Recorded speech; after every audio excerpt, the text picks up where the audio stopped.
Buenas noches a todos, bienvenidos al evento de febrero. Muchas gracias por estar asistiendo hoy. Y hoy vamos a tener un evento un poquito diferente y la idea es que se animen para siguientes eventos y que esto los inspire, ¿verdad? Por aquí tenemos a Guayo Mena, no sé si lo conocen. Bien. Esa es la motivación que necesitamos, exacto. Y nos va a estar haciendo un demo. El plan de hoy es que, o la dinámica que tal vez podemos empezar a introducir a siguientes eventos si las personas se animan, es que tengamos demos de 10 minutos.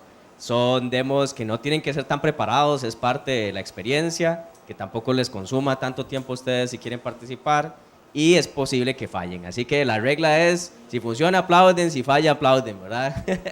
Pero bueno, lo importante es que se animen.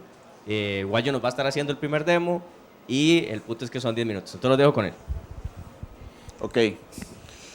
Bueno, el demo que yo voy a hacer, si alguno se fijó en Ground Control, yo dije que iba a hacer un demo de Lovable. Cambié de opinión a última hora y lo voy a hacer de V0. Voy a seguir diciendo V0 solo para que sea más fácil. V0 es una herramienta que hace más o menos un año probé para otro trabajo que tenía y era más o menos como un Figma en el que uno ponía prompts y decía qué tipo de app quería generar. Le generaba un app, el UI más el código, pero era muy básica. Y entonces en el momento que la probé generé como un rechazo gigante.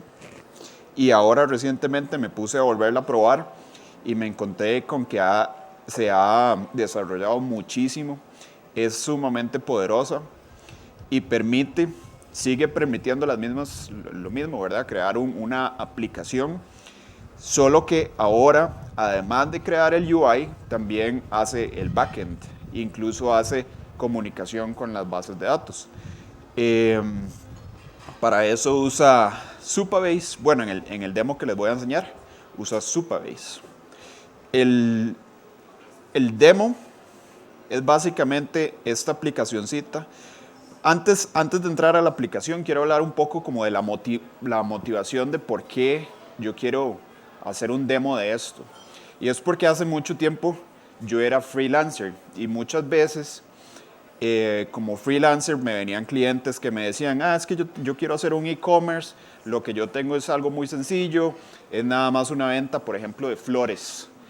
Y entonces las flores es como cualquier otro e-commerce, pero solamente tienen dos campos que son diferentes, como se vende en buqué o se vende por unidad o así, no sé, ciertos campos que son muy específicos para el mercado de ellos. Entonces, ese tipo de herramientas yo siempre tenía que terminar haciendo algún desarrollo adicional, ya fuera WooCommerce o cualquier otro tipo de herramienta. Y ese tipo de soluciones creo que se podrían lograr con algo como V0. Entonces, bueno, esta es la aplicacioncita que creé.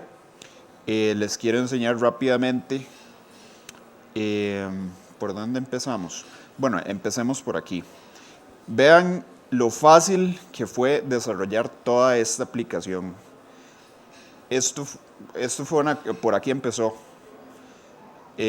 Una conversación de tal vez una hora. Tuve una conversación de más o menos una hora con V0. Nada más le dije, en pocas palabras, créeme una aplicación que tenga una base de datos.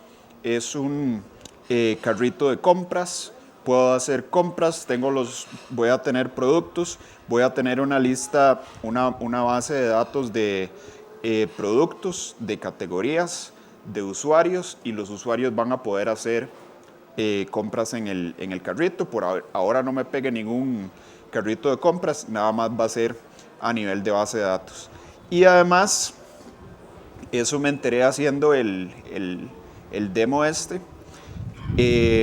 Supabase tiene su propia autenticación, entonces ni siquiera le tuve que pedir que me ponga autenticación, sino que automáticamente Supabase supo, o más bien V0 supo ponerle autenticación a este proyecto.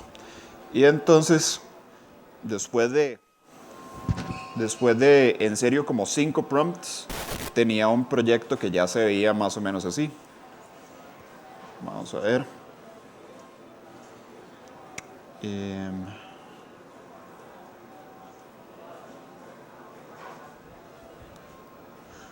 segundo. Bueno, ahorita no me están sirviendo las credenciales, no, no sé cuáles son.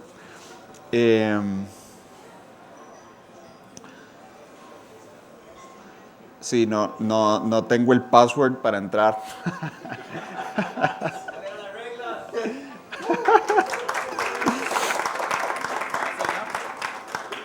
Tal vez aquí. Creo que aquí lo tengo. Vamos a ver.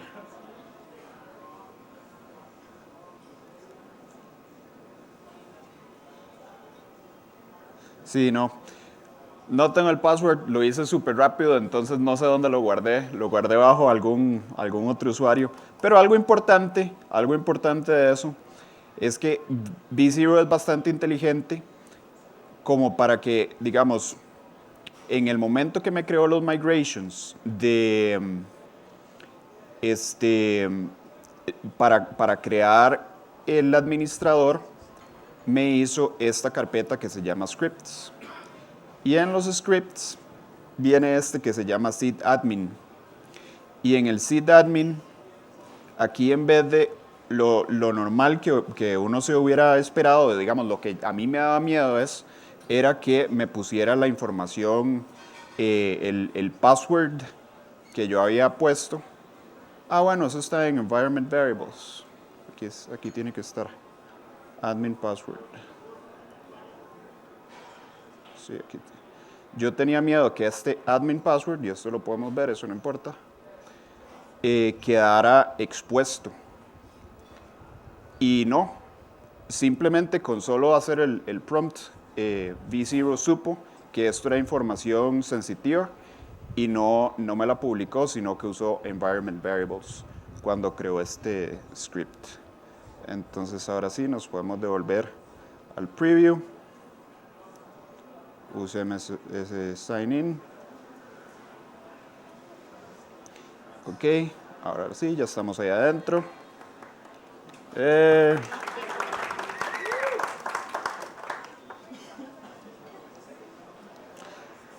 Y ya está, tenemos exactamente lo que habíamos pedido, ¿verdad? Un carrito de compras.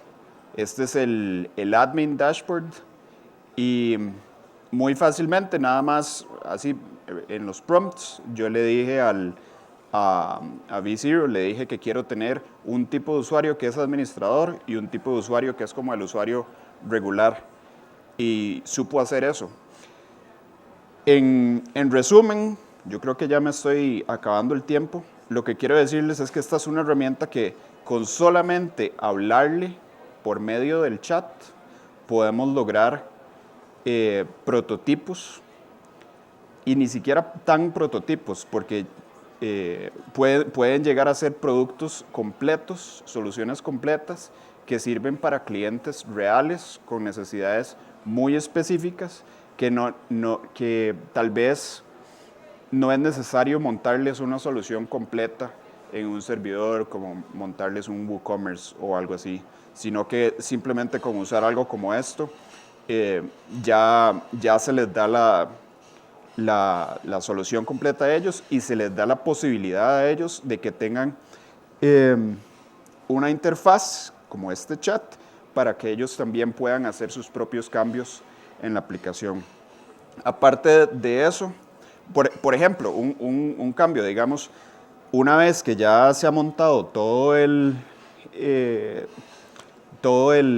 la infraestructura del proyecto y ya todo funciona como uno quiere, digamos que el cliente quiere empezar a hacer cambios estéticos. Eso sería súper fácil para el cliente, nada más venir y decir, I want the color scheme to be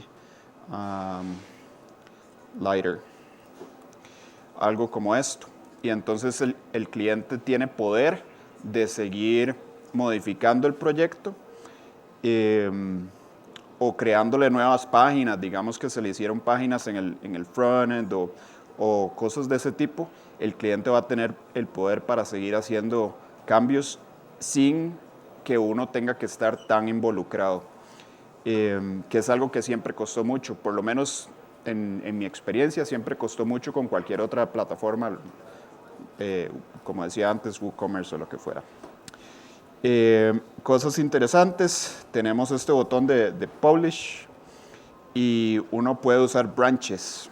Entonces, B0 tiene el concepto de branches. Podemos hacer branches en un mismo proyecto y podemos hacer merging de esos branches y podemos publicar a producción un solo branch si queremos. Entonces se puede tener un flujo de producción bastante complejo.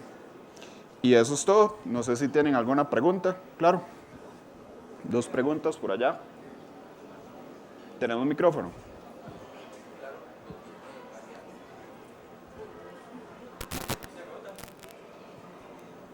Allá.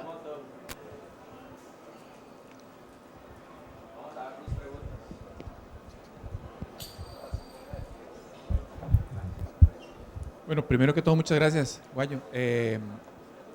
Muy interesante está el proyecto y me recuerda un poquito el concepto de WordPress, ¿verdad? Que sí. Le daba al usuario la facilidad de hacer algunas modificaciones. ¿Qué tanta limitación le pone de repente V0 al usuario? ¿Qué tanto puede realmente, qué tanto puede hacer? ¿Qué tipo de modificaciones podría hacer? Y está medio riesgoso, de repente lo es medio riesgoso, como que intenta hacer algo muy fuerte. Tal vez por allá educarlo, no sé, un poquillo en los branches y demás podría ser una opción, pero más allá de eso, ¿cómo lo ves en ese control que uno puede hacer para que no se dispare tampoco en el pie? Sí, eso es una buena pregunta. En parte por eso estaba mencionando lo del branching. Uno podría montar una estructura en la que haya un branching, digamos un branch master, que ese es el producción, y que el cliente solo obtenga acceso a otros branches, ¿verdad? Eso se puede hacer desde Git o desde GitHub más bien. Eso es lo que yo recomendaría hacer y permitirle al cliente que haga lo que quiera en sus propios branches. Y sabemos que producción siempre se va a mantener bien. Algo que no he probado mucho, honestamente, es el tema de testing, de unit testing y browser testing y todo eso. Sé que Lovable tiene, entonces no me sorprendería para nada que V0 lo tenga también. Sí, eso se lo quedo viendo. Pero en términos del riesgo, sí hay un riesgo, pero yo creo que se puede contener de esa manera. Uh-huh.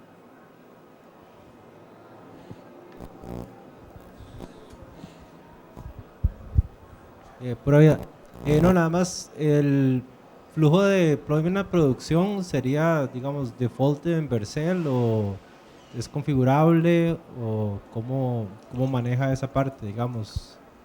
Es configurable, hay una manera, aquí no se ve porque este proyecto como que no se está configurado de una manera que no puedo ver ese botón aquí. Pero si nos vámonos aquí yo puedo crear new chat que me va a crear un nuevo branch y eso me genera nuevos branches. Después desde GitHub yo me puedo ir y hacerle merge desde GitHub y ya ahí funciona como, ¿verdad? Usted podría hacer desde su computadora, podría hacer pull y podría hacer los merges desde su compu, como quiera hacerlo. Y también aquí, propiamente en Vercel, o en V0, cuando llegamos al branch en ese en el que estaba, hay un botón que dice Merge. Una vez que uno ya empieza a hacer cambios, hay un botón que dice como Merge este branch. Sí, una vez que hace merge ya lo hace release, digamos, por sí, ya lo hace público. Ajá. Esa es la parte donde yo creo que hay que ser cuidadoso de que no se pueda hacer merge a master. De que el cliente o el usuario, sí, el cliente no pueda hacer merge a master. Sí, básicamente. Por ahí había otra pregunta. Buenísimo. Ok, un aplauso a Guayo. Dejémoslo para el espacio networking. Ok, bueno, yo soy el segundo voluntario, ¿verdad? Hoy vengo a hacerles un demo de Cloud Code y me gustó lo que... Sí, ya le hago zoom, voy. Me gustó lo que Guayo dijo, ¿verdad? ¿Por qué la motivación? En mi caso, la motivación es porque, bueno, es mi herramienta favorita de desarrollo. Estoy constantemente probando todas y es la que sigo sintiendo de que va como más adelantada al resto, ¿verdad? Mi objetivo hoy no es enseñarles como todos estos demos que vemos en Instagram o en redes sociales, ¿verdad? Que se hizo un juego con un prompt o que creó un análisis ¿verdad? ¿Cómo se llama? De radiografías en un prompt, ¿verdad? Mi idea no es esa, sino mi idea es poder enseñarles cómo pueden trabajar en paralelo con herramientas de Cloud. Hay muchísimas formas. Hoy yo lo que voy a intentar es que tengo una aplicación de Next. Lo único que hice fue create Next app, whatever, ¿verdad? Eso generó un código básico y voy a intentar implementar 3 o 4 features al mismo tiempo. De nuevo, el objetivo no es ver como qué tan chuzo fue el resultado, sino cómo se podría trabajar en paralelo, ¿verdad? Entonces, yo tengo diferentes prompts por acá. Vamos a ver.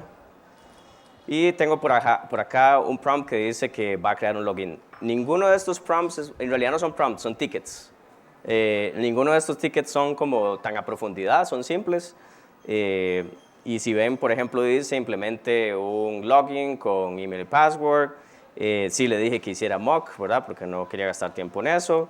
Pero que sí haya un API, que cree la ruta, que cree los fields, que haga mock, que aquí esté guardado el endpoint, etcétera, etcétera, ¿verdad? Pero si ven, esto podría ser un ticket regular creado por alguien que no es técnico. La segunda parte que quiero que construya es un chat, igual todo mock, ¿verdad? Pero que exista una ruta que se llame chat, que cada vez que se le escriba pues haya alguna respuesta. Y tengo otro que sea la creación de perfil, donde pues va a tener alguna información básica, ¿verdad? Como el name, email, avatar, etcétera, etcétera. Y por último tengo un landing, ¿verdad? Está ambicioso, puede fallar muchas cosas, espero que funcione, pero lo vamos a intentar, ¿verdad? La primera cosa que vamos a hacer es ir a la terminal, y en la terminal, voy a hacerle aquí un toque zoom, vamos a abrir diferentes instancias de Cloud Code, ¿verdad? Y yo voy a dejar esta aquí vacía, que va a ser para que corramos el server al final. Perdón, una cosa que me faltó es...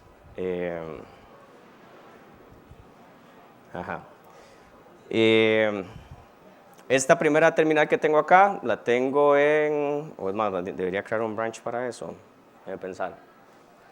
Sí, debería crear un branch para eso.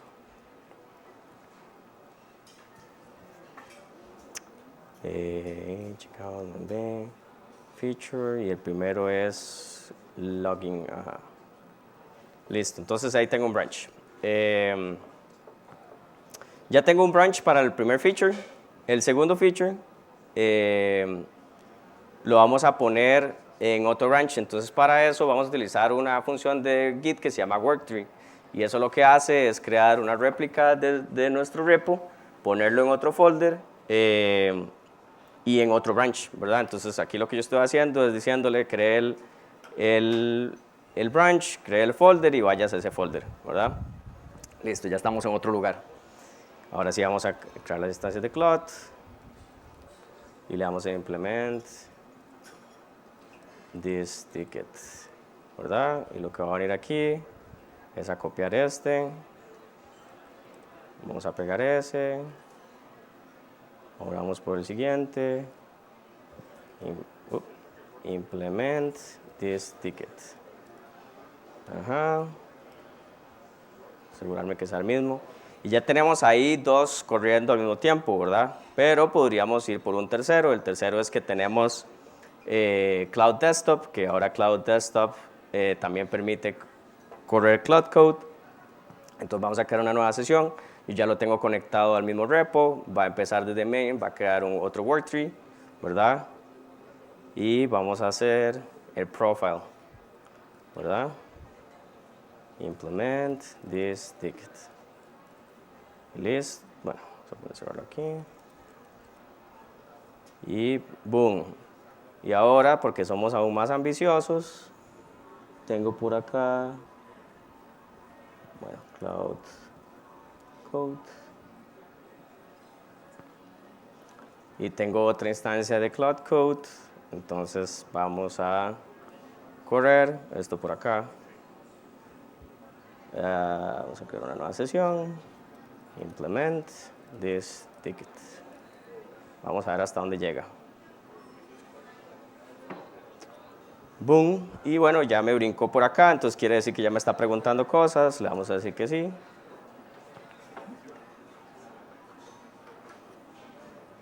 Y ahí está creando todo. Vamos a ver. Cuando hice el test era un poco más rápido, pero tenemos que darle un chancecito. Esta es una manera de trabajar en paralelo. Obviamente es un tanto ambiciosa. No need to lint. Continue. Y ya probablemente terminó porque cuando está preguntando eso. Cuando está preguntando eso es porque ya prácticamente terminó. Yo voy a cerrar los ojos y le voy a decir que haga commit. Commit and create pull request. Commit and create pull request. Vamos a ver cómo va por acá. Este sí se nos quedó atrás porque me pidió permisos. Aquí también me pidió, bueno, pero ya está terminando. Entonces, skip building, continue. Y aquí ya está preguntando otra vez. Dice que le va a hacer push a feature. Le vamos a decir que sí. Que a chat, que sí. Teníamos uno en web, ¿no? Bueno, no, son los mismos. Este al final no lo tiré, yo creo, pero son los mismos. Y aquí ya terminó. Entonces, de nuevo, voy a cerrar los ojos y le voy a hacer commit. Por aquí ya, este es el landing, es el que está tomando un toque más de tiempo. Y ya creo los pull requests. Bueno, ya creo uno. Voy a cerrar todo esto.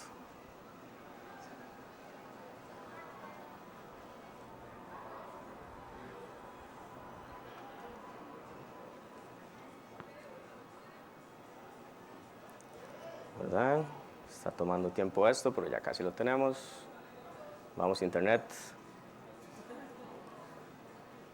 Entonces, vamos. Skip print. Bueno, y aquí lo que me está fallando es el internet. Uy, le di refresh y ya lo he cargado. Bueno, listo. Ya tenemos el feature, ¿verdad? Y ya dijo que creó tales cosas, que puedo hacer test con esto. Y además yo agregué un action para GitHub, entonces lo que está haciendo ahorita es que también está corriendo CLOT para hacer un review del pull request, ¿verdad? Si uno quisiera puede venir acá y pues revisa todos los cambios que hizo. Bueno, pareciera que borró un montón de cosas. Ya sé por qué borró. Yo tenía un ejemplo previo, entonces probablemente le está pasando por encima el ejemplo previo. Entonces voy a hacerle merge. Al final les enseño cómo se ve el review que hace CLOT. Le vamos a dar commit changes.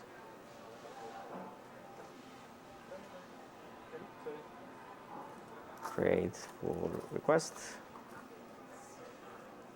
Y tal vez por mientras se está creando el pull request, yo ya había hecho esto como prueba para asegurarme que todo estuviera funcionando bien. Y por acá debe haber un CLOT.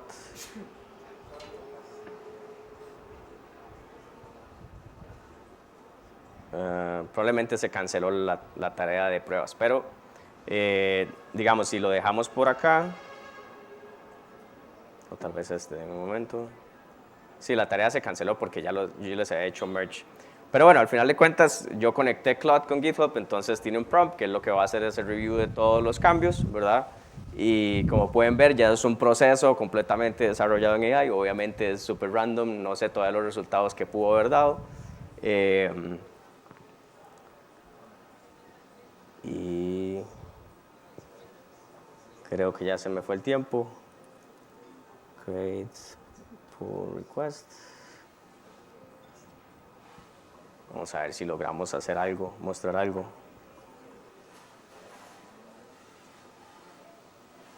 Git checkout request main. Git pull main.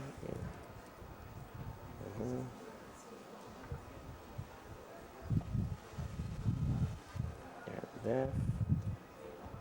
Y vamos a ver qué es lo que hay, porque no sé qué es lo que hay. Y vamos a ver si hay un login page.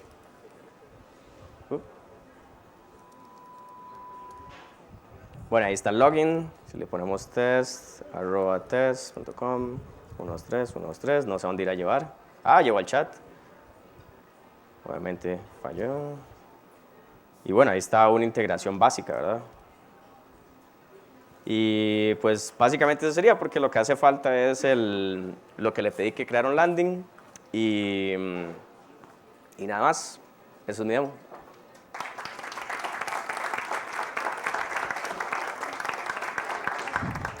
No sé si hay alguna duda. Ajá. ¿Me ayuda con el micrófono, por favor? Ajá. Hola.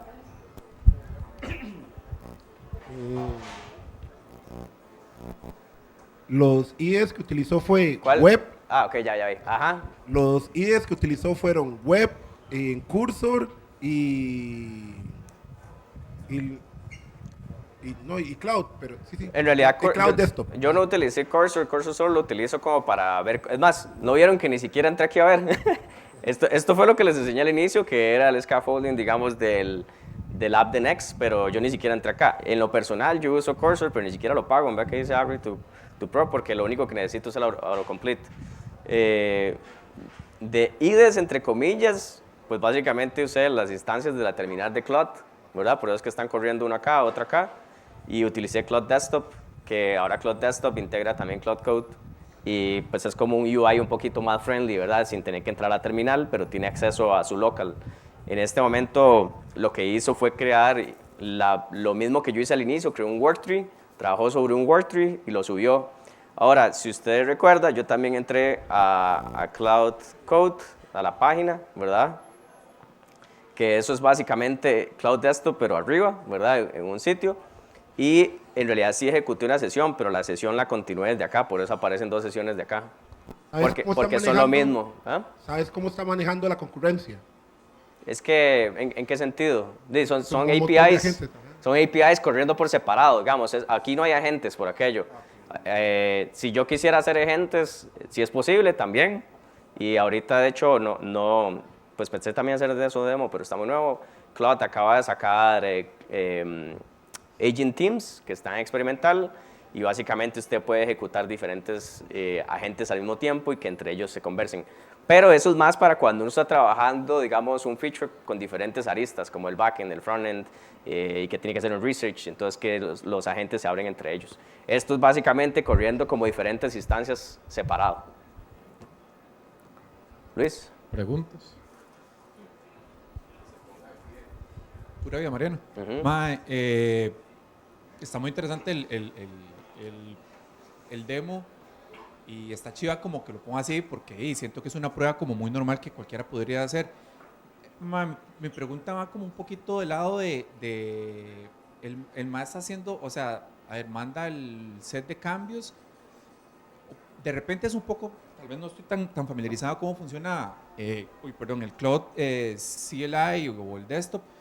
La vara localmente que hace como que baja el repositorio y hace los cambios locales y luego los tira porque veo que no chocó y había la posibilidad de que ambos, bueno, 3 instancias tenía más o menos, ¿verdad? Sí.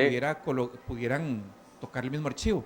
Entonces, ¿cómo funcionan esas instancias? ¿Hacen una copia local y trabajan sobre esa copia antes de hacer el commit? ¿O todo lo maneja web? Tiran todo web y hacen el commit desde allá? No, todo lo que hace es clonar el repo y a cada uno le sacó diferentes branches. Sí pueden existir conflictos porque yo no estoy orquestando, digamos, los cambios, estoy creando diferentes instancias nada más para ejecutar un código. Era muy poco probable que existieran conflictos porque el proyecto está vacío. Okay. Pero sí hay una posibilidad. Esto es más que todo, no porque en su día a día usted vaya a ejecutar 4 de esa manera en su desarrollo, pero por ejemplo, algo que yo estoy haciendo día a día es, tengo mi instancia full stack que trabaja el frontend y el backend al mismo tiempo, un feature, tengo otra que estoy creando tickets porque encontré un bug, y tengo otra que está buscando bugs, ¿verdad? Entonces está ejecutando como diferentes instancias al mismo tiempo. Ese es el propósito del demo, ¿verdad? Obviamente sí podría existir un caso en el que haya un conflicto porque todos tocan el mismo. Claro, están tocando. Ok, entonces el MA está localmente usando el mismo branch. En el caso de que lo corrió la terminal, sí. En el caso de que cuando lo corrí web, no. Claro. Cuando lo hace web, él sí clona el repo, un servidor de Cloud y hace todo, lo ejecuta a través de Cloud. Ok. Ok. Y si hubiera ¿cómo se llama? Un conflicto, el MAE para y te pregunta algo. No, porque ninguna de las instancias están conectadas. O sea, cuando usted haga el pull request, le va a salir conflicto. Los cambios En un branch separado. Bueno, pero si es un branch separado. Sí. Ok. Ya, sí, el conflicto va a ser, pero cuando a la hora de hacer los merges, pues. Exactamente. Ok. Bueno, listo. Eso Ok. es pura vida, man. Listo, entonces tal vez dejamos el resto de preguntas para el espacio networking y con esto les doy espacio a Rodrigo, que nos va a estar hablando un poquito de healthcare y machine learning.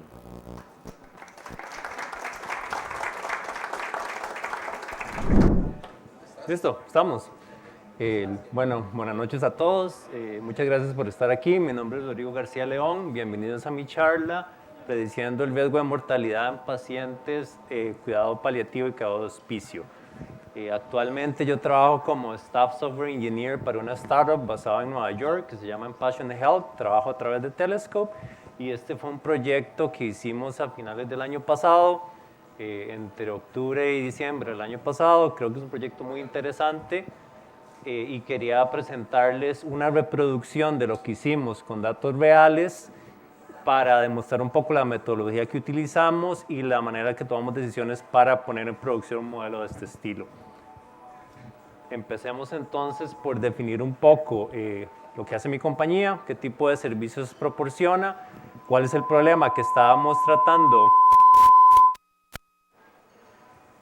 Listo. Okay. ¿Cuál es el problema que estábamos tratando de solucionar y por qué elegimos un modelo para solucionar el problema? Entonces, les decía que mi compañía en Passion Health trabaja en el campo de ciencias de la salud en Estados Unidos. Nosotros nos ocupamos de lo que es cuidado paliativo y cuidado de hospicio. Entonces, para los que no conocen la terminología, cuidado paliativo es un cuidado en el cual los objetivos de los tratamientos médicos no buscan eliminar o corregir la enfermedad, sino más disminuir dolor, disconfort, con el supuesto de que la enfermedad va a continuar su curso normal. ¿De acuerdo? Cuidado de hospicio es un tipo especial del periodo de cuidado paliativo en el cual a un paciente se le da una prognosis o una expectativa de vida de 6 meses o menos. Entonces es como la etapa final de la vida de una persona y de la interacción que tiene con el sistema de salud. ¿Por qué es importante cuidado paliativo y cuidado de hospicio? Porque en esa etapa final de la vida no tiene mucho sentido aplicar técnicas médicas que tal vez puedan ser muy agresivas para el paciente cuando el resultado puede ser muy traumático, puede ser catastrófico y al final no estamos mejorando la calidad de vida. Estamos más bien causando más caos y más problema de lo que ya existe, ¿de acuerdo? Ahora, el cuidado de hospicio es complicado en Estados Unidos porque nada más aproximadamente 3 semanas se utilizan de esos 6 meses que les decía. ¿Y por qué se da eso? Porque hay poca educación, es difícil entender qué pacientes son candidatos para entrar a este tipo de programas y realmente no hay mucho soporte, no hay muchos sistemas alrededor de este tipo de iniciativas. Mi empresa lo que hace es que se asocia con compañías de seguros de Estados Unidos, toma poblaciones de pacientes y esas poblaciones de pacientes identificamos pacientes que son candidatos para entrar en cuidado paliativo y en cuidado de hospicio, Los contactamos y les hacemos planes de tratamiento personalizados. Entonces, lo que nosotros necesitamos es una manera de, dada toda esa población, entender cuáles son los candidatos que pueden entrar a este tipo de tratamiento. Y les doy una idea, digamos, hay aseguradoras que pueden tener millones de personas en el roster. Entonces, es un problema que requiere un approach un poco más estructurado, más técnico, que pues ir revisando cada paciente uno por uno, ¿de acuerdo? De ahí que nosotros elegimos un approach de un modelo Machine Learning para poder entender cómo abordar toda esa vorágine de datos que teníamos. Una cosa que es muy importante entonces es definir cuál es el objetivo del modelo. A nosotros nos interesa, dado un paciente, predecir si el paciente tiene una probabilidad de expirar, que es la palabra que utilizamos en la industria en vez de fallecer, expirar a 6 meses. ¿Por qué? Porque necesitamos una ventana para poder interactuar con el paciente, educarlo, hacer el plan de tratamiento y pues darle todos los beneficios que estamos ofreciendo. Ese es el objetivo o el resultado que estamos buscando del modelo. Ahora, como les decía anteriormente, nosotros implementamos este modelo en producción en mi compañía.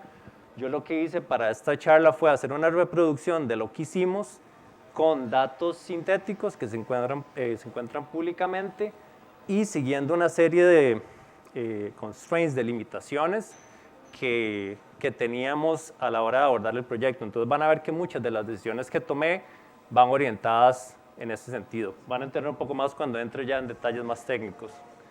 Pero entonces hablemos un poco de, dado que tenemos el problema que les acabo de presentar, qué podemos hacer, qué soluciones, qué técnicas podemos aplicar para solucionar algo de este estilo. Y es importante también introducir el tech stack que nosotros utilizamos en Empassion, que es una de esas primeras limitaciones que les comentaba. Nosotros somos una empresa que usa GCP, Google Cloud Platform, y dentro de GCP utilizamos sobre todo para manejar datos lo que sería la solución de Data Warehouse de GCP, que se llama BigQuery. BigQuery está basada principalmente en hacer transformaciones de datos con SQL. Y uno de nuestros requisitos para esta primera solución que iríamos a desarrollar era que fuera compatible con BigQuery. Entonces, eso va a ser uno de los criterios de decisión que vamos a tomar a la hora de escoger la solución. Otro es que queríamos que la complejidad del proyecto fuera lo más pequeña posible, porque era el primer proyecto que íbamos a implementar en la compañía, que era un workload de Machine Learning y con todos los procesos y operaciones que eso conlleva. Entonces queríamos empezar pequeño y luego expandir operaciones a medida que íbamos aprendiendo. Y un tercer criterio es algo que se llama explainability en inglés, creo que se podría traducir como explicabilidad, que es un poco entender cómo un modelo llega a un resultado. Es decir, si yo tengo un paciente y me dice que va a expirar o no va a expirar, ¿qué lo llevó a llevar esa decisión? Eso también es muy importante para nosotros en esta etapa primeriza para entender un poco cómo se comportan los datos y entender cómo estructurar operaciones alrededor de eso. ¿De acuerdo? Entonces, dado esos criterios, veamos ahora sí qué soluciones hay en la industria. Se pueden dividir básicamente en dos grupos y ese segundo grupo se divide en dos subgrupos. Básicamente hay soluciones de estadística o soluciones de Machine Learning. La rama de las estadísticas que trata este tipo de problemas se llama Survival Statistics o estadística de sobrevivencia. Y lo que busca es predecir el tiempo medio de un evento. Por ejemplo, se utiliza también en la vida de dispositivos electrónicos. ¿Cuál es el tiempo medio de la batería de este dispositivo? Se utiliza mucho para garantías y ese tipo de cosas. Algo así también se puede utilizar en este campo para intentar determinar, dado un paciente, cuál es el tiempo medio de evento, que en este caso sería cuándo expiraría. Esa es una técnica que se puede utilizar. Nosotros decidimos no ir por ahí por el simple motivo que BigQuery no lo soporta nativamente y porque creemos que las otras dos técnicas nos iban a dar las mismas características que este tipo de análisis nos podía dar. Entonces, ¿cuáles son los otros dos grupos que podemos aplicar? Machine Learning, que yo lo dividí en tradicional, y Deep Learning, que es un poco más avanzado. Machine Learning tradicional serían técnicas como regresión logística, Random Forest, Boosted Trees, que fue lo que al final terminamos eligiendo. Y Deep Learning, pues son técnicas con redes neuronales, donde hay una arquitectura y es un poco más complejo. Al final nos terminamos decantando por Boosted Trees, por varias razones que ahí les explico. Primero, Boosted Trees tiene una complejidad sencilla. Es una técnica que está ampliamente distribuida a través de la industria. Se ha documentado que funciona muy bien en aplicaciones de healthcare, especialmente con datos tabulares, que es el tipo de datos que vamos a trabajar. Y lo soporta nativamente BigQuery, que es una de las cosas que nosotros queríamos. Tiene buena explicabilidad con unos valores que se llaman valores SHAP, que vamos a ver en un rato. Y lo del balance de clase lo voy a dejar un poco para luego. Pero digamos que es una buena solución que cumple con esos parámetros. Ahora me adelanto un poco a los learnings. Luego de implementar esto, estamos viendo también qué técnicas de Deep Learning podríamos implementar como segundo paso. Pero como paso inicial nos pareció que era un primer acercamiento que nos daba todos esos requisitos que andábamos buscando. Ahora, hablemos un poco de los datos. Yo para reproducir el trabajo que hicimos en mi compañía utilicé un dataset que está disponible públicamente por CMS. CMS es parte de Medicare, que es parte también del sistema de salud de Estados Unidos, y ellos lo que proporcionan es un dataset sintético de cómo se verían lo que se llaman claims data. Claims data es básicamente los datos que las aseguradoras reciben con respecto a cobros de todo lo que se ha efectuado en pacientes. Eso es lo que vamos a usar para hacer el análisis. Estos datos tienen un problema, bueno, tienen dos problemas. El problema principal es que son datos falsos, son mock data. Por lo tanto, la señal y los resultados que se pueden obtener de estos datos no son muy fieles con respecto a lo que se puede obtener con datos reales. Entonces, yo voy a utilizar estos datos más para ilustrar la metodología que tomamos, pero no le voy a poner mucho énfasis a los resultados. Cuando veamos resultados voy a apuntar más a papers para demostrar un poco cuál es el resultado real que tendría un modelo de estos con datos de verdad, para que lo tengan en cuenta. Porque hay cosas un poco raras, bueno, ya las veremos. Y luego, lo otro que les iba a decir es que estos datos son de 2008 al 2010. Ya tienen más de 10 años. Los datos con los que nosotros trabajamos el año pasado tienen algunas diferencias porque ha habido diferencias en la manera en que los esquemas se mueven y demás. Yo eso se los voy a señalar cuando lleguemos a eso. Pero entonces, hablemos un poco de cómo se estructuran normalmente este tipo de datos. Este tipo de datos normalmente se divide en 4 tipos de archivos. Está el archivo de beneficiarios, que normalmente es lo que se llama el roster, que es la lista de los pacientes con datos demográficos. Los datos demográficos son muy importantes porque nos van a dar la fecha de nacimiento, la fecha de expiración, el género y la edad, que son predictores muy importantes a la hora de plantear el modelo. Los otros 3 tipos de archivos son tipos de claims. Y voy a explicar un poco qué significa inpatient, outpatient y carrier. Inpatient son claims que se hacen cuando yo estoy internado en una institución de salud. Por ejemplo, me tiene que hacer una operación, tengo que estar 5 días internado en el hospital. Todo ese tipo de cargos van a ser claims de inpatient claims. Entonces, ven, ahí tengo hospitalizaciones, diagnósticos, procedimientos. Normalmente estos datos son muy importantes porque implican que hay una interacción mucho más intrusiva, mucho más fuerte del paciente con el sistema de salud. Entonces son bastante importantes. Outpatient es cuando también acudo a un sistema de salud, a un hospital, pero no estoy internado. Entonces, por ejemplo, si tengo que hacer un procedimiento ambulatorio, esto sería como se verían los claims. Esto tiene menos poder predictivo. Y carrier es básicamente cuando voy a un establecimiento que no es un sistema de salud, por ejemplo, un laboratorio para hacerme un examen de sangre, o cuando voy a un médico personal a hacerme una consulta, esos serían los carrier claims. La diferencia de inpatient, outpatient, es que esos son instituciones y carrier son más como privados. Eso es un poco lo que hay que entender de esto. Luego, ¿Cómo están estructurados los datos? Los datos están estructurados en samples. Yo hice todo el análisis con solo un sample, el sample número 1. Luego el sample inicia con aproximadamente 100,000 personas. Yo tomé nada más personas con más de 65 años, que es normalmente la población a la cual se le ofrecen los servicios de paliativos y hospicio. Y esto es muy importante, la tasa de mortalidad es de un 3%. ¿Qué quiere decir? De 100 personas, 3 expiran. Esto es un problema o esto es una de las cosas más importantes para el modelo porque implica que hay un desbalance de clases muy grande. ¿Qué quiere decir? Que por 33 personas que estén vivas, hay una que expiró. Y eso va a significar que tenemos nada más una muestra de 33 a la hora de intentar determinar la señal que estamos buscando. Para que ahora cuando veamos lo del modelo vamos a hablar un poco más de eso.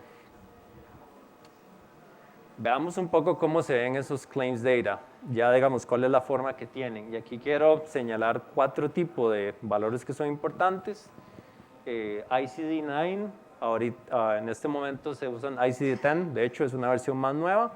Y ICD-10 se pueden dividir en 2 tipos de código, de diagnosis y procedimiento. Entonces cuando yo tengo un claim, si tengo algún diagnóstico, por ejemplo, 250 diabetes, eso me va a venir un ICD-9 code, va a venir especificado en el claim. Y los procedimientos son algo parecido, en el 39.61 es una categorización, eso también viene explicado así. Entonces hay una parte del claim que básicamente me dice cuáles son diagnósticos y cuáles son procedimientos. Luego hay códigos que son más genéricos, que se llaman HCPCS, que básicamente es cualquier cosa que se le pueda cobrar al paciente. Aquí tengo 2 ejemplos. El 99213 es Office Visit, que sería consulta, una consulta genérica. Y el E1234, que es una silla de ruedas. Los HCPCS también tienen como categorías. Ven que se empieza con una E, es de Equipment. Entonces, digamos, eso nos sirve para entender qué tipo de equipo está usando el paciente. Y algunos de estos son muy importantes porque nos permiten entender el estado físico del paciente. Si alguien tiene silla de ruedas, si tiene respirador, eso nos va a ayudar mucho para que el modelo entienda que son features importantes para entender el estado del paciente. Por último, puse como ejemplo un feature financiero, que son los costos. Eso también es muy útil. En general, un paciente que utiliza más el sistema de salud tiende a gastar más dinero y eso probablemente va a indicar que hay algo que no está bien. Entonces, todas estas son cosas que vamos a tener que organizar y para presentárselas al modelo y poder sacar nuestras inferencias de eso.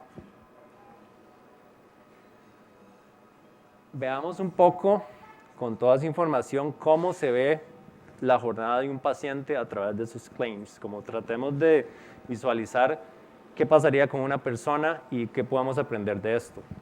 Entonces aquí tengo un ejemplo donde primero, anualmente, en Estados Unidos hay un periodo anual donde las personas se pueden mover de aseguradora. Entonces eso se llama el periodo de enrollment. Entonces se da un enrollment y eso básicamente es la primera vez que yo veo a un paciente en mi roster. Entonces dice, ok, este paciente pues tiene sus condiciones demográficas, fecha de nacimiento, condiciones crónicas, etc. Es la primera entrada que tenemos. Luego, supongamos que en febrero tiene una consulta médica por hipertensión, eso es un costo de carrier, y tenemos código de HCPCS, un diagnóstico y un cobro. Digamos que un par de meses, en abril, la condición empeoró un poco, el paciente entra 8 días internado, CHF es Cognitive Heart Failure, una cuestión del corazón, y pues está internado 8 días, hay un montón de diagnósticos, hay procedimientos, el OS es Length of Stay, estuvo 8 días internado y hay un cobro. Luego, el paciente sale de internado, pues se va a hacer un análisis de sangre, esto es un outpatient, hay un diagnóstico y hay un pago. Y luego en mayo, pues digamos que tenemos un follow-up con el doctor, él analiza la situación, se da cuenta de que nuestro paciente requiere una silla de ruedas, le hace el cobro con el HCPCS-E y tenemos otro pago. Entonces, básicamente así es como se ven los datos para un paciente. Y ahora lo que nosotros tenemos que entender es de todo eso, cómo podemos acomodar los datos de una manera que podamos hacerle entender al modelo qué es lo que es importante para nosotros y acomodarlo para que podamos obtener las los resultados que queremos. Esto es creo que podemos ir rápido por esto. Esto es como realmente se ven los datos. Entonces ven que estas son las columnas, estos son los valores. Una cosa que tienen los datos de claim es que son esparsos. Por ejemplo, pueden tener 25 diagnósticos y esos diagnósticos están desordenados. En este caso, diagnóstico 1 es el heart failure, el diagnóstico 2 es el fibrilador. Y lo que tenemos que hacer es tomar esos datos y organizarlos de una manera que tenga más sentido para nosotros. La podemos dejar ahí. Ok, entonces, eso sería como el preámbulo a lo que es el análisis de datos. Entonces, para recapitular un poco, queremos de claims data, que son los datos que reciben las aseguradoras, entender cuáles pacientes están en riesgo de expirar a 6 meses, ¿de acuerdo? Ahora vamos a entrar a la parte de feature engineering, que es probablemente la más interesante, la que puede ser un poco más complicada, que es cómo hacer sentido de todo eso que les acabo de decir con los claims. Aquí hay algo muy importante que es primordial para nuestro análisis tener en cuenta la dimensión temporal. Es decir, nosotros queremos saber cómo nuestro paciente está evolucionando a través del tiempo para entender si hay algún deterioro o alguna disminución y poder actuar rápidamente, ¿de acuerdo? Para eso vamos a implementar esta estructura que tengo aquí. Entonces vamos a empezar a ver de la derecha a la izquierda. Y el primer valor que tengo aquí se llama la fecha de índice. Entonces la fecha de índice va a tener 2 valores, dependiendo de si el paciente está vivo o si expiró. Si el paciente está vivo, la fecha de índice es el último claim que tenemos, porque es la última vez que sabemos algo del paciente. Si el paciente expiró, la fecha de índice es la fecha de fallecimiento. Entonces, ese va a ser se llama fecha de índice, a veces se le llama fecha de ancla, tiene varios nombres, pero ahí es donde vamos a empezar a contar, por así decirlo. Luego, de esa fecha, nos vamos a ir para atrás 6 meses y vamos a definir esta ventana de 6 meses que se llama ventana de blackout. Y durante esos 6 meses vamos a ignorar todos los datos que hay en el dataset. Esto lo vamos a hacer porque recuerden que el modelo lo que nos tiene que responder es, dado un paciente, cuál es la probabilidad de que expire en 6 meses, no actualmente. Entonces tenemos que hacerle un blackout porque si no, vamos a estar respondiendo a una pregunta diferente. Si no tuviéramos este blackout, lo que el modelo nos dice es cuál es la probabilidad de fallecimiento del paciente al día de hoy o más recientemente. Y eso no es lo que queremos. Queremos extrapolar un poco al futuro para entender si el paciente es un buen candidato para cuidado de hospicio paliativo. ¿De acuerdo?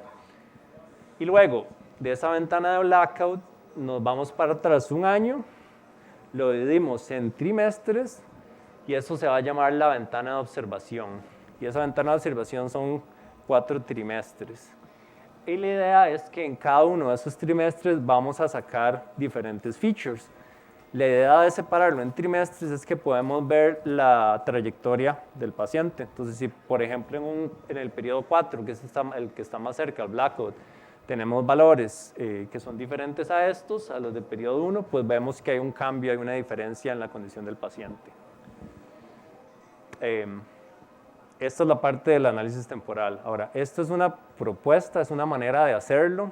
Esto hay 1 millón de formas de hacerlo. La ventana de blackout se puede plantear diferentemente. Los periodos se pueden hacer por cuatrimestres, se pueden hacer mensuales, se pueden hacer overlapping. Hay un montón de maneras de hacer esto. La manera de abordar esta parte y el próximo slide que vamos a ver, que está muy relacionado a esto, es básicamente bibliografía, ver papers, ver qué otros estudios han hecho para entender qué técnicas funcionan y qué no. Pero bueno, así fue como lo planteamos. Ahora vamos a la segunda parte, que es, ok, esa es nuestra ventana temporal. Ahora hablemos de los features, qué exactamente qué características van a caer en esas ventanas. Y aquí lo dividí en 5 categorías. No todas las features son temporales. Por ejemplo, las primeras, las demográficas, pues son valores estáticos. La edad, el sexo, los identificadores de raza, eso no va a cambiar en todo el periodo de observación. Edad es en la fecha de índice, en la última observación que tengo. Y luego tenemos otras features que sí se pueden dividir en periodos. Entonces, por ejemplo, vean que tengo aquí Healthcare Utilization, que es utilización del sistema de salud.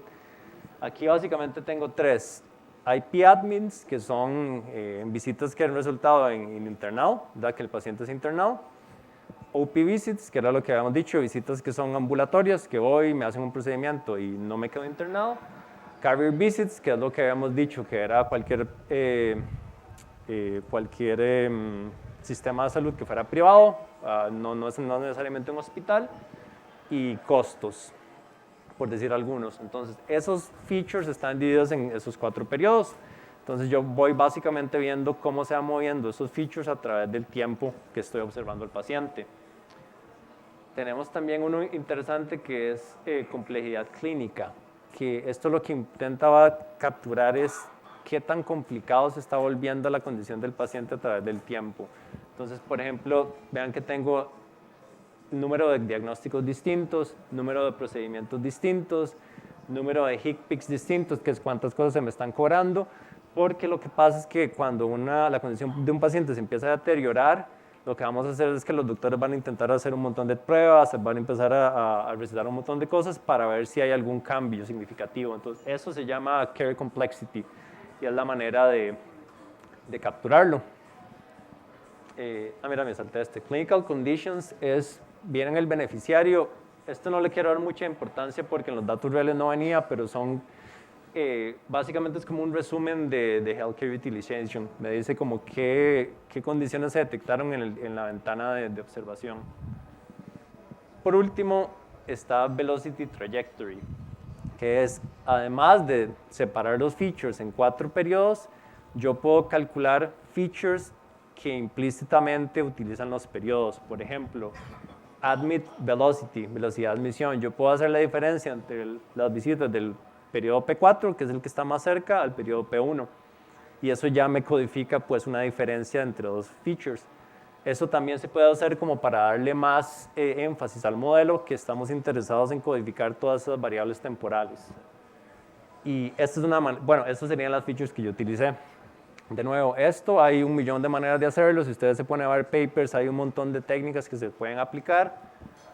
Una cosa que nosotros hicimos en los datos reales, que yo no pude aplicar en este dataset, es con las visitas de IP, las que son de internado. En los datos reales hay una bandera que dice si es un internado de emergencia o no. Entonces yo puedo saber cuántas de esas visitas, cuántos fueron de emergencia y cuántas no. Y eso también le da más poder de predicción al modelo. En estos datos sintéticos no lo tenía. Entonces, esto también depende mucho de los datos que estamos utilizando y lo que podemos hacer con ellos. Ok, entonces digamos, eso sería la parte de Feature Engineering. Ahora vamos a entrar un poco en la parte del modelo, la parte de los resultados. Aquí, la parte de modelo voy a ir un poquito más superficialmente, porque al ser los resultados no muy fieles a lo que está en la literatura, no ahondé mucho en entrenar el modelo y pues afinarlo bien, porque realmente no tenía muy claro si iba a dar resultados que iban a ser algo valiosos. Pero hablemos un poco de la arquitectura del modelo.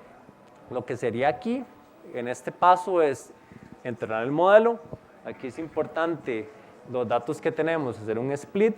Aquí yo estoy haciendo 70-15-15, que es 70% de los datos los uso para entrenar, 15 los uso para validar que entrené bien y los últimos 15 para validar las métricas finales. De nuevo, aquí se puede hacer 60-20-20, aquí hay muchas maneras de comparar esto. Importante aquí es el imbalance de clases. Y aquí podemos hablar de este parámetro que se llama Scalpel's Weight, que es básicamente la diferencia que hay entre la señal que estamos buscando y la señal que está más balanceada con respecto a la otra. El modelo SGBoost permite poner este valor como un parámetro y esto lo que viene a hacer es ajustar la función de costo o la función de reward que utiliza el modelo por dentro, de manera que cuando vemos un paciente que expiró, vamos a ajustar los pesos del modelo diferente que cuando es un paciente que está vivo, para entender que, digamos, estos casos de expiración son más raros y queremos empujar el modelo más cuando eso pasa. Esa es la manera de hacerlo con SGBoost. Hay otras técnicas que se pueden hacer manipulando el dataset, pero introducen sesgos y pues es una de las cosas buenas que tiene SUSE, que tiene una manera de lidiar con este tipo de imbalance ya por defecto. Luego aquí tengo algunos parámetros del modelo. En realidad no me interesa ahondar mucho en eso, nada más decirles que cuando uno está optimizando un modelo ya en la vida real, lo que habría es tomar estos parámetros y hacer lo que se llama hyperparameter tuning, que es básicamente definir rangos de esos parámetros e ir probando cuáles funcionan. Entonces, por ejemplo, max depth es la longitud máxima que puede tener un árbol. Yo cuando estoy entrenando esto con datos de verdad, en vez de ponerle 6, yo le puedo decir pruebe de 3 a 6. Entonces él va a hacer diferentes runs para encontrar cuál es el valor que da mejor performance. Y eso sería del modelo. Ok, ahora hablemos del performance. Performance es desastroso para los datos de sintéticos que tenemos. Nada más como para darles un ejemplo, este Brier Score, bueno, esta línea azul que no se ve muy bien, es si el modelo hiciera una predicción aleatoria, que es 50%. Y esta línea amarilla es lo que nos está dando el modelo. Este Brier Score para una predicción aleatoria sería 0.25, que el Brier Score es la sumatoria de la media de la diferencia entre el valor predecido y el valor real. Entonces, con esto les quiero decir que estos resultados no son muy representativos de lo que realmente se obtendría con valores reales. Aquí tengo una referencia de cuáles son los valores que realmente se podrían obtener con datos reales, pero me interesa aquí recalcar dos métricas, que son precision y recall, que son las que vamos a utilizar un poco más adelante. Precision tiene que ver de todos los valores que yo dije que son positivos, es decir, de todos los pacientes que yo dije que expiraron, cuál fue el porcentaje realmente que expiró. Entonces, vean aquí es bastante bajo, 5%. Y recall es de todos los valores de expiración que hay, cuántos logré obtener.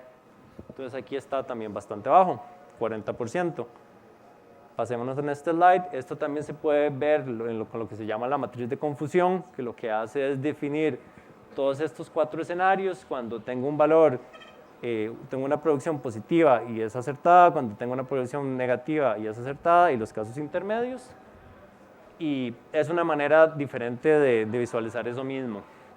Entonces, bueno, nosotros cuando estábamos haciendo esto con los datos reales, obtuvimos datos no tan terribles como estos, pero tampoco tan favorables. Y eso nos llevó a cuestionarnos un poco si la manera en que estábamos planteando el modelo era la manera correcta o no.